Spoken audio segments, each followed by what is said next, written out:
The UPMC sports medicine experts in Central PA are here to help keep you in the game and improve your quality of life, no matter your age or activity level. Visit upmc.com/Central PA SportsMed to learn more. A brief note before today's episode begins. This episode was recorded a couple of hours before the death of former Pocono Mountain West player A.J. Simon was announced. There is a brief mention of Simon in this episode regarding his NFL prospects. Our thoughts are with Simon's family and other loved ones at this time.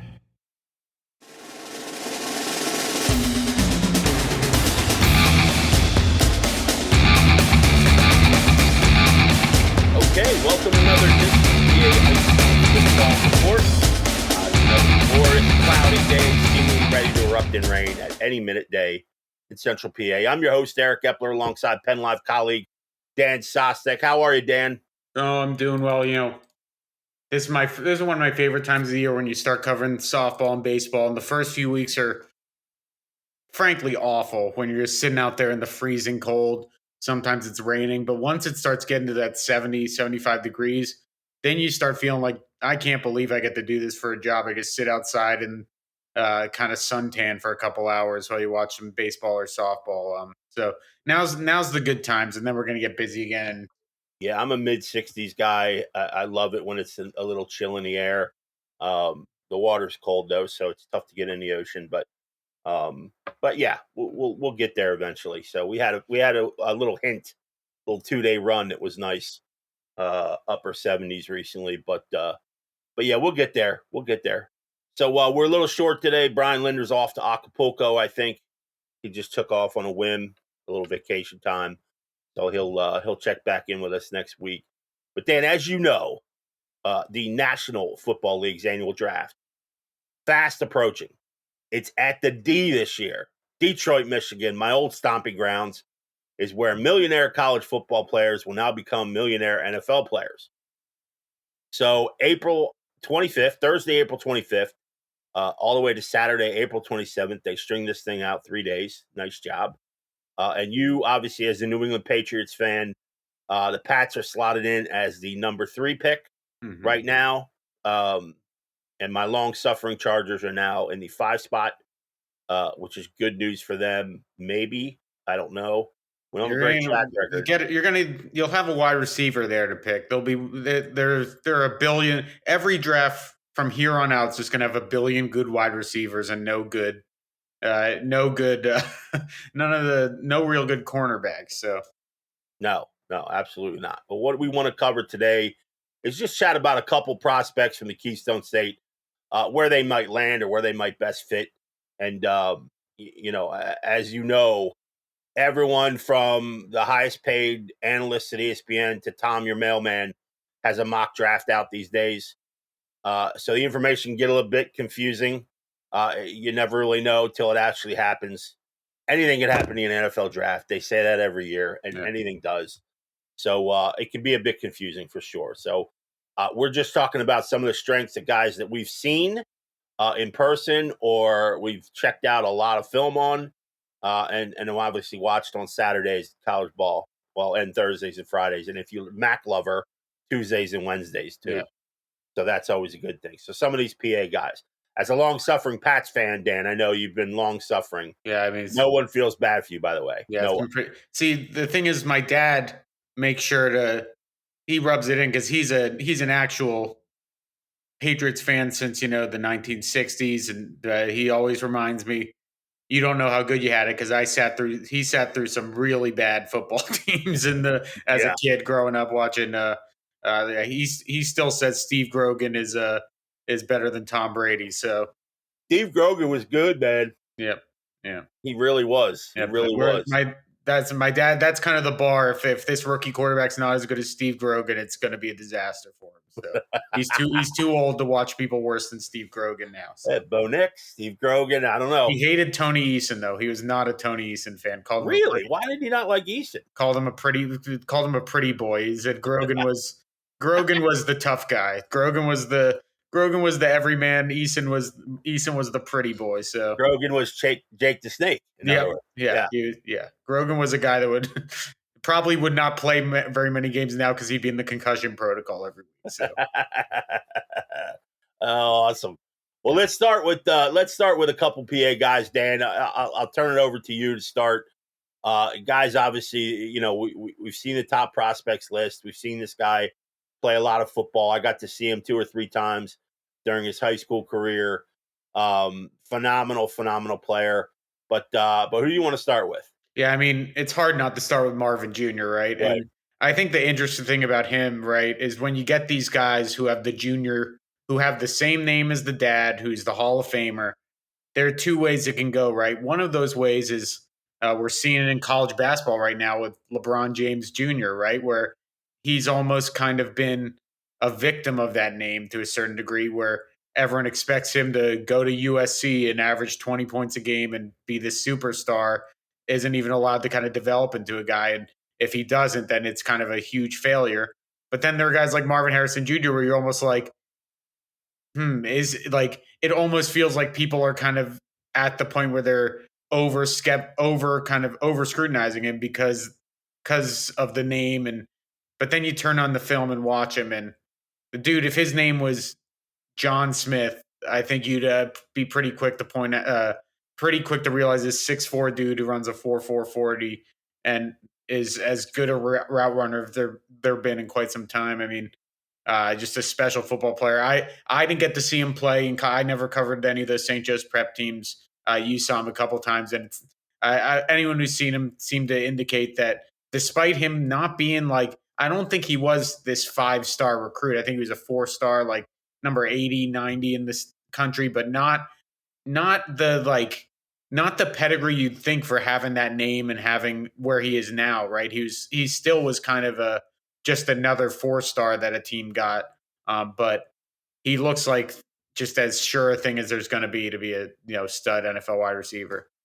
Yeah, the thing I always thought, I always sort of took away when you watch him, and obviously during the course of a game, you watch different areas, you watch different players. When you're watching St. Joe's on the sidelines of a football game, you have to watch a lot of people because obviously they just turn out, these elite college football players. There's usually at least 2 or 3 guys who are, 5-star guys, and there's probably in the wings, sophomores and juniors, there's 3 and 4-star guys all over the place. But the thing I always got about Harrison was the calmness. Like he never sort of sped up to the line of scrimmage. Everything was controlled about him until he took off on his route. Yeah. Then it was just this very fluid in and out of his routes. His cuts were like so precise and obviously he's fast as hell. And it just seemed like he was in complete control of every movement that he did. And I mean, it was really awesome to see. You don't see many guys like that. There's always courses, and even in a high school football game, and even St. Joe's being powerful as they are, and beating teams by X number of touchdowns, there was always this sense of just control with him. Like he knew exactly what to do, where he was going to be, how he was going to beat the corner or the guy pushing up on him or the safety. And it was just like he was miles ahead of the prep level, if that makes sense. And I just think he's an unbelievable talent. And I think whatever he needs to do at the next level to become one of those elite guys, I think he'll do. Yeah. And obviously you mentioned the pedigree. He's got all the resources in the world. Yeah. To get to that point. So probably I just think when you put that total package together, it's a no-brainer. This is not a kid you're taking a chance on. No. Well, and like the thing is, you kind of mentioned the archetype with him, right? Is that there are these traitsy wide receivers that sometimes end up really good. Like you see guys like Tyreek Hill, you see these physical freaks, and Marvin Harrison's fast. He's not that athlete where he's running the 4.2 40 or whatever. Right. And those guys, there's plenty of reason to pick them, right? Because those guys can win you plenty of football games. But you look at some of the top receivers in the NFL that have had long sustained success. It's guys like Justin Jefferson, right? It's guys like Devontae Adams who are good athletes. They're not, when you get to the NFL, they're probably, I don't think you'd call either of them elite athletes, like in the best of the very best. but they are the best route runner. They're pure technicians. They have good size, they have good strength. They're just good at everything. And it's just as simple as they're going to be open every play unless you send two at them, and then you send two at them, and then the number two wide receiver has a 50-yard gain, and then you have to stop sending two at them. And it's just such a valuable thing because speed is one thing.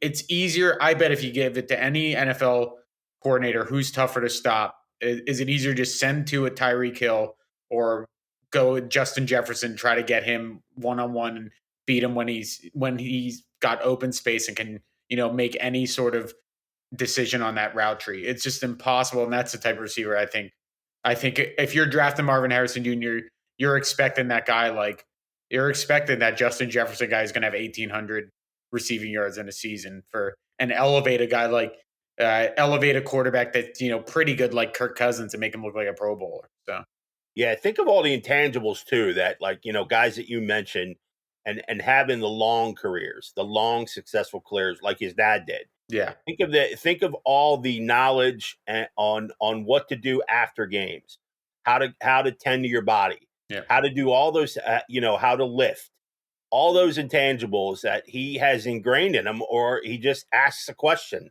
to Yeah. dad and say, listen, how do what's the process here? What do I need to do? And he strikes me, I only talked to him once, but he strikes me as that kid that will do exactly what he needs to do to be a huge success at the next level. So yeah. when you package all that together, it's a pretty good pick. And the irony is he's not the only junior from St. Joe's Prep in this draft, right? There's the one on the other side of the ball that Yep. Eagles fans know very well, Jeremiah Trotter Jr. And it felt like every year there was a new Trotter on St. Yeah. Joe's Prep, but this kid's also really good. I remember. I feel like I feel like I remember watching him once or twice, but he was just I mean, I think he's a little different than his dad. His dad was like a physical freak. He's more of a versatile linebacker than his dad. He's kind of more the new age evolution of Jeremiah Trotter, but just another really good football player from a football family for sure. I'm sure you've seen him play as well. Yeah, I saw him play a couple times as well, and he the thing I took away from him was just the fear, sheer impact. Yeah, Like he was like a train. I mean, when he finally got to you, it was over. And at that point too, like you said, he wasn't freakishly big or something, but he appeared bigger on the field. Like you could not notice him on the field. I mean, obviously everyone's looking, oh, that's a Trotter, and you're watching him, but you couldn't miss him, even if you tried. And his impact when he got to you was amazing. I mean, that was the biggest thing that I took away from him. In high school too, I think a kid like that had a certain amount of freedom. I don't think it was a lot of reading keys and things like that. I think it was mostly just go kill the ball carrier. Yeah, That's basically what it was for him. At least it seemed that way. But obviously great pedigree and tremendous tools coming out of Clemson. Also a big feather there. So he's another one that is pretty special. Pretty special. The UPMC sports medicine experts in Central PA are here to help keep you in the game and improve your quality of life, no matter your age or activity level. Visit upmc.com/Central PA SportsMed to learn more. You mentioned a guy, Dan, last week. And I have to admit, I did not see much of him at Florida or playing Florida State. I did see a lot of his work there. But Jared Verse is a guy that you had mentioned out of Central Columbia High School. And but obviously, once he got to Florida State, it became a different story on this kid. Yeah, he is a freak. I remember watching that first game. I think his first game after he transferred from Albany 2 years ago against LSU, against who's going to probably be the number 2 pick in the draft, Jaden Daniels, and he made Jaden Daniels' life uh, a living nightmare that game. He just wreaked havoc and has basically been doing it for 2 years, just like a crazy edge rusher. And those are always kind of the fun stories, right? The ones that kind of worked really hard to get to that point, to go from Central Columbia and Bloomsburg, be there literally still their only notable alumni on their Wikipedia page. Mm-hmm. I'm sure there are plenty of great people from Central Columbia, but I'm just going by the Wikipedia page. If you're listening from Central Columbia, email us some other notable people. But to go from there to Albany, then to do what he did at Florida State is just, I mean, he'll probably be, you don't call it a lottery pick in the NFL, but he'll probably be a quote unquote lottery guy there. But yeah, so he's obviously, those are kind of the 3 big guys. And then in the draft from PA, but we haven't talked about the western area of the state, which you can pretty much pencil in. None of these guys are going to go super high, but just based on the history of the WPIAL in the NFL, one of these guys is going to end up being a 10-year NFL starter or something, just because that's how the NFL works. So we've got a ton of WPIAL guys working to get on that. Probably get called around day 3. You got MJ Devonshire from Aliquippa, the Pitt cornerback. Mm-hmm. Daquan Hardy from Penn Hills.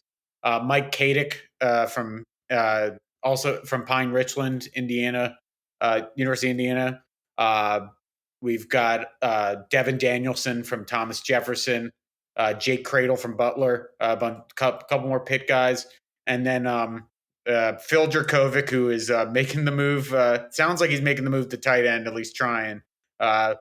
Who I think we've kind of talked about a couple times, has had kind of a sad end to his career in terms of where he started, and he just had so many injuries, and you got to give him credit for trying to find a way to, make it there, because he's a big body guy and he used to be a great athlete. He just got beat up at Boston College, and you can see it.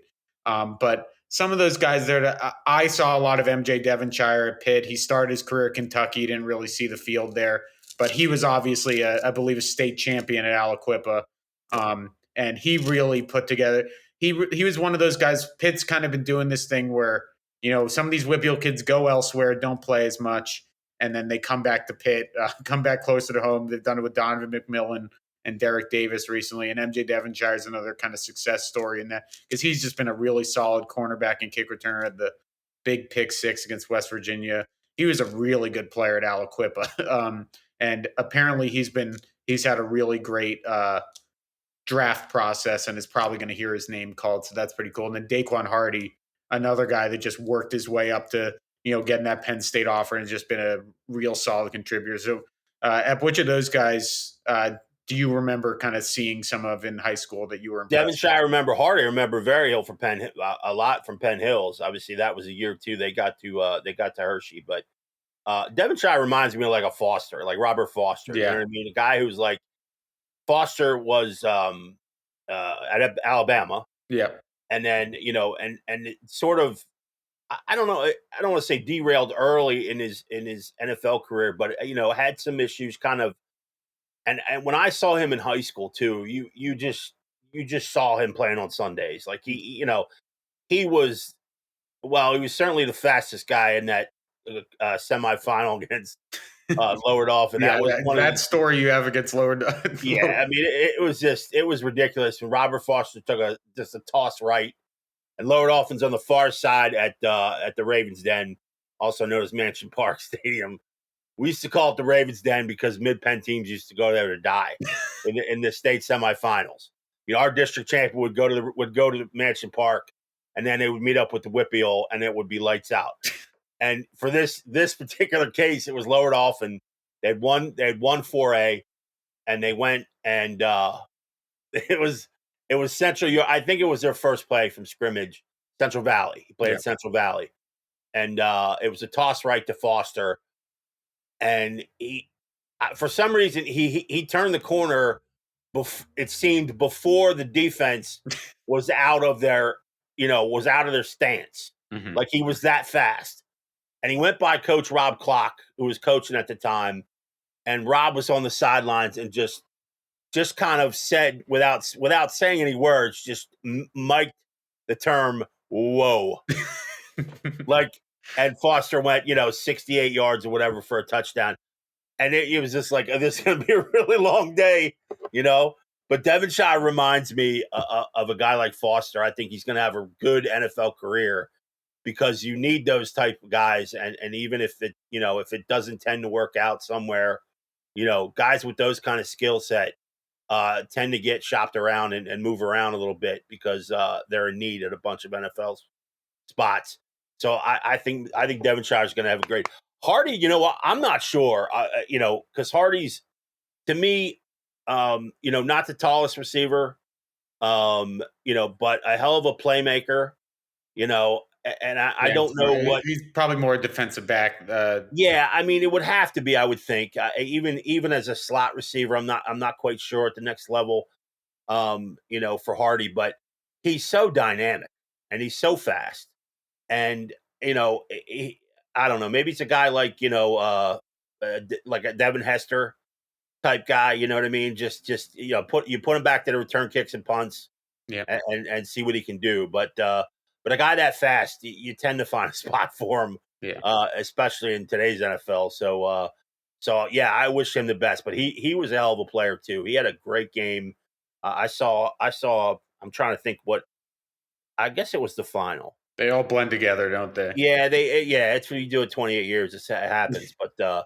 But Hardy was a guy you really had to keep an eye on. Yeah. at the high school level. So yeah, I'm curious to see what he becomes in the NFL. And then we've got a couple mid-pen guys that are, fighting for probably closer to the UDFA, trying to get a camp spot. But you never know when you're at that level. Sometimes the team finds you and likes you. We've got Andre White from Harrisburg, Georgia Tech. Just a freak athlete that didn't really have the college career I don't think people expected just because of injuries and everything. But still, you can see why a team will want to take a risk on him. And then Keaton Ellis from State College, who stayed home at Penn State, is a guy that some teams, I think he had a decent pro day and has been on kind of those, UDFA lists that might get a chance. So those are kind of, we don't have exactly a Zach Kuntz level guy that we're pretty sure is going to get drafted this year, but there are a couple mid-pen guys that at least have a shot. I didn't cover Andre, but you did. What do you remember from his career? We talked a little about Andre last week on the podcast, and Andre was a freak athlete. I mean, just a freak athlete. Played linebacker at Harrisburg. They walked him up on occasion, and he was a big hitting guy. Started his college career at Texas A&M, and like I said, he had some good runs at A&M, but also, some injuries and things like that tore up his back. But I remember this kid too being so polished. He was, he was the kind of guy too. Like he didn't go off on his own script. He played the assignment and very quick. He was quick for his size. I mean, he's probably a 6'4" kid. I can't remember exactly, but probably 6'4". I think he's probably prototype linebacker to play in the NFL. And all things considered too, when I always talk about, you always hear a lot of talk about the locker room guys too. Yeah. Everybody says this about him, in the locker room. This is a really good, smart, intelligent, big hitting linebacker. Yeah. For your squad, who's not going to embarrass himself, who's not going to go, this is a really good guy, good kid. So when you package that with the fact that he can play, and again, if you're playing at Texas A&M and Georgia Tech, okay, you have some talent and you're considered a potential draft pick. You've got some talent. So I think even if he gets into the right program and gets the work in, I think he could be a considerably a sneaky pick, or at least a sneaky addition for some. I mean, I think he'll get a camp invite no matter what. Yeah, and that's the thing, right?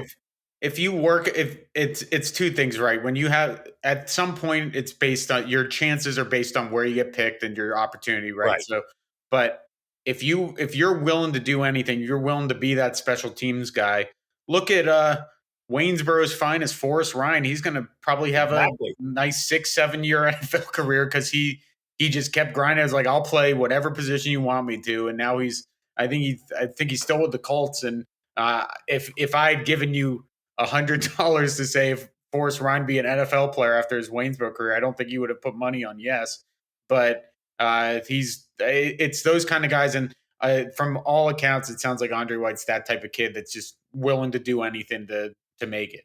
He is that type. And you mentioned Forrest Ryan too, was interesting. And what we could tell this now because, he's long gone from Waynesboro. But we used to think Waynesboro because, coaches submit stats. We run stat packages during the high school season.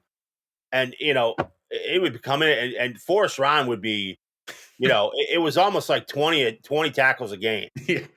And we were like, Jesus, like, is this kid really getting this many? And then I remember toward the end of the year, we sort of stopped the stats after the regular season. And Forrest Ryan was like 45 tackles over the nearest guy. Like, it was almost, I don't know. I don't think it was 200, but it was like 180 in 10 games. And we're just like, man, this is crazy. And so we got to see him a couple of times. I'm like, all right, this kid's got a lot of tackles. And like, okay, going to Villanova. And I'm wondering, you might not get, sure enough in Villanova. Oh yeah, Forrest Ryan also 14 tackles. Forrest Ryan on 16 tackles. So you're like, wow, like this is continuing. But yeah, you're right. I mean, coming from Villanova, is a chore in itself. Yeah. To making it in the NFL. But he's doing it because of all those factors you mentioned. Yep, and Andre White is exactly like that. Yep, he really is. And I, like I said, he's a good addition. He's an NFL team guy. He will be an NFL team guy. Yeah, and those are the type of guys that you really want on special teams. You really want as that fifth linebacker you can pull in when the guy goes down, and who knows, maybe become a starter one day. That's the kind of guy that they say they look for those guys all over the place. But, each NFL team, I think, only really has 5 to 10 of those guys. Yeah.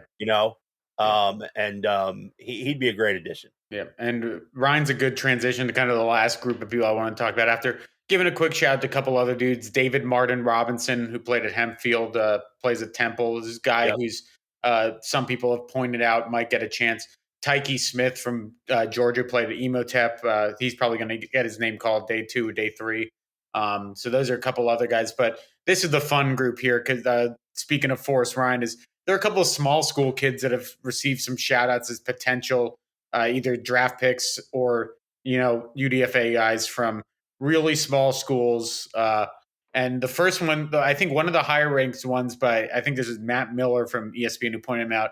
I don't know if Epler remembers him. I never saw this kid play, but Dawson Snyder from Shanksville Stony Creek. He's a St. Francis kid that was listed, I believe, I think around the 400th ranked prospect for Matt Miller. But Dawson Snyder from he's a wide receiver at St. Francis. I think he had 718 yards this past season. I guess some people like this kid from Shanksville, so that's a fun one. We've got AJ Simon from Pocono Mountain West. Played at University of Albany. And then this kid seemed pretty prolific at Slippery Rock. I don't think I know this school that he went to high school, but Kyle Sheets, who Cano, I believe it's pronounced Conneaut. Apologies if I pronounced it wrong. I think it's Conneaut. Conneaut. I should know how to pronounce it, but I don't. Those are kind of the small school guys from PA this year that I'm not sure you went. I'm not sure you went out of your way to go to Conneaut, Pocono Mountain West, or Shanksville Stony Creek. But if you hear those guys' names called, that's always cool because if we're talking about how some of these guys worked hard to get to where they are, if you're going from Shanksville Stony Creek to St. Francis and then you're getting drafted or getting an NFL shot, you have worked your gosh darn tail off. Exactly. That stuff's always really cool to see for me. And I can honestly say I have not seen Snyder or Simon or Sheets play. Yeah.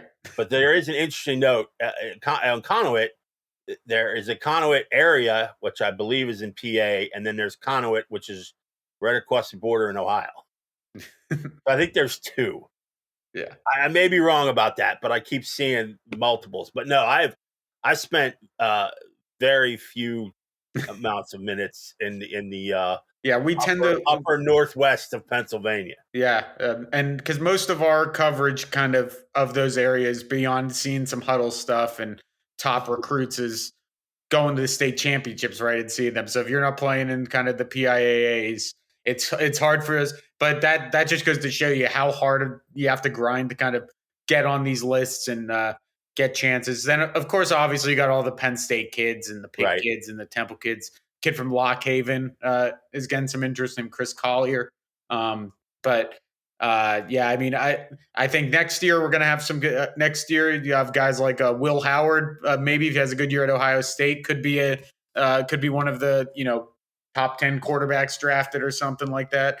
I don't think we're going to have a prospect from PA quite as good as Marvin Harrison Jr. though. It might be a while before we get a blue chipper like that from Pennsylvania. So this is definitely a big class for the Keystone State this year.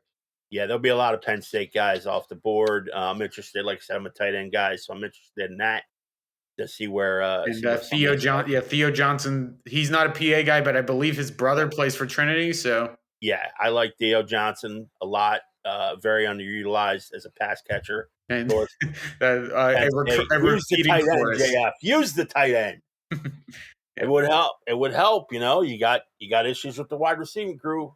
I'm just saying, but nobody asked me. So yeah, I'm gonna go to some film to watch some of these guys. Like I said, I haven't watched a single snippet about Simon or Sheets, but I'm definitely interested now that you brought them up. I mean, if ESPN is writing a kid from St. Francis on their draft board, he must have something on the film that shows something, right? It's not. You would think. I mean, something that translates. Yeah. I mean, hell, it's.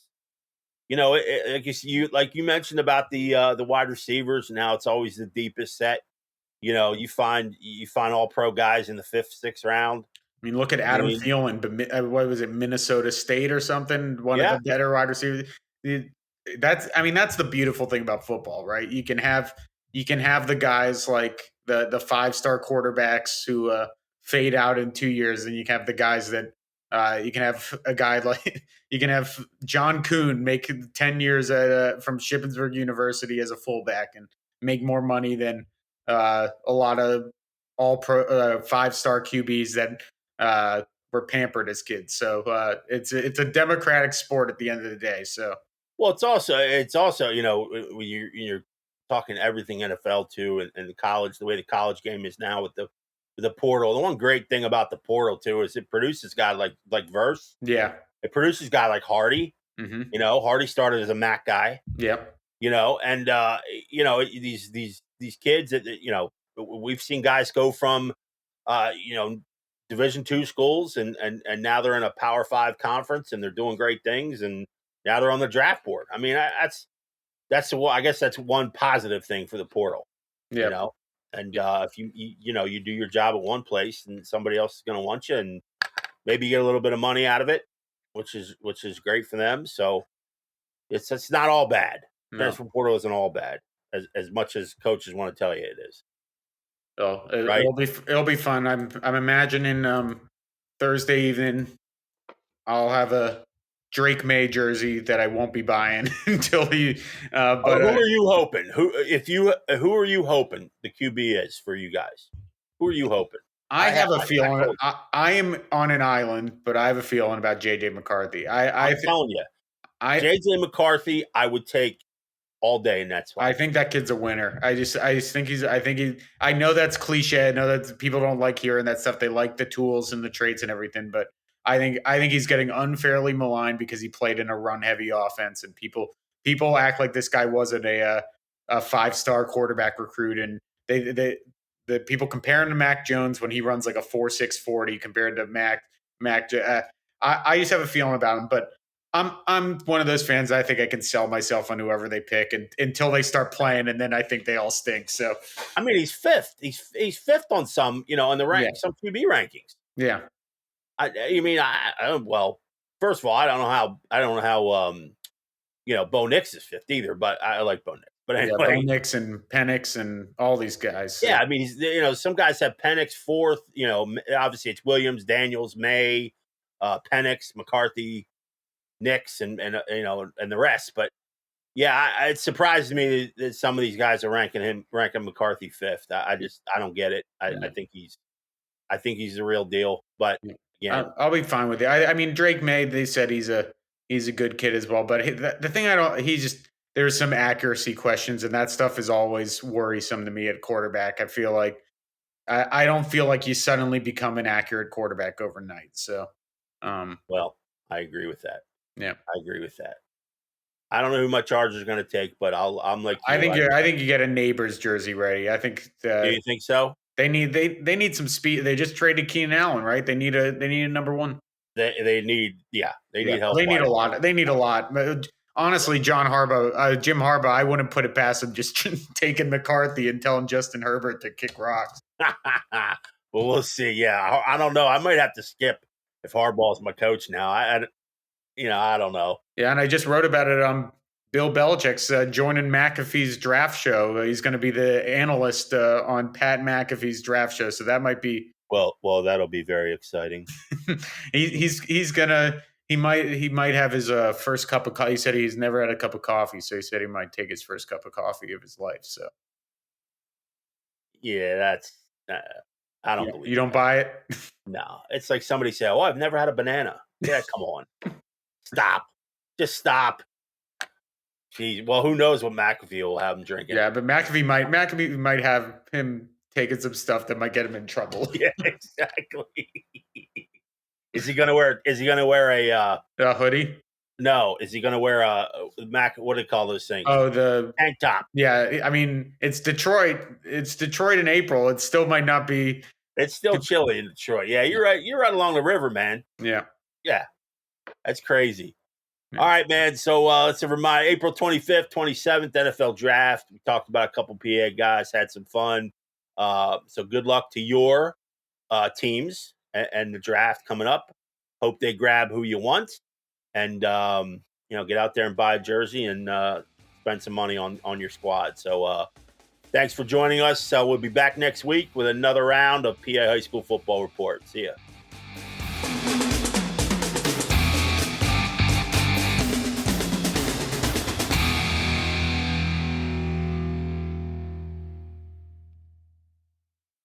The UPMC sports medicine experts in Central PA are here to help keep you in the game and improve your quality of life, no matter your age or activity level. Visit upmc.com/Central PA SportsMed to learn more.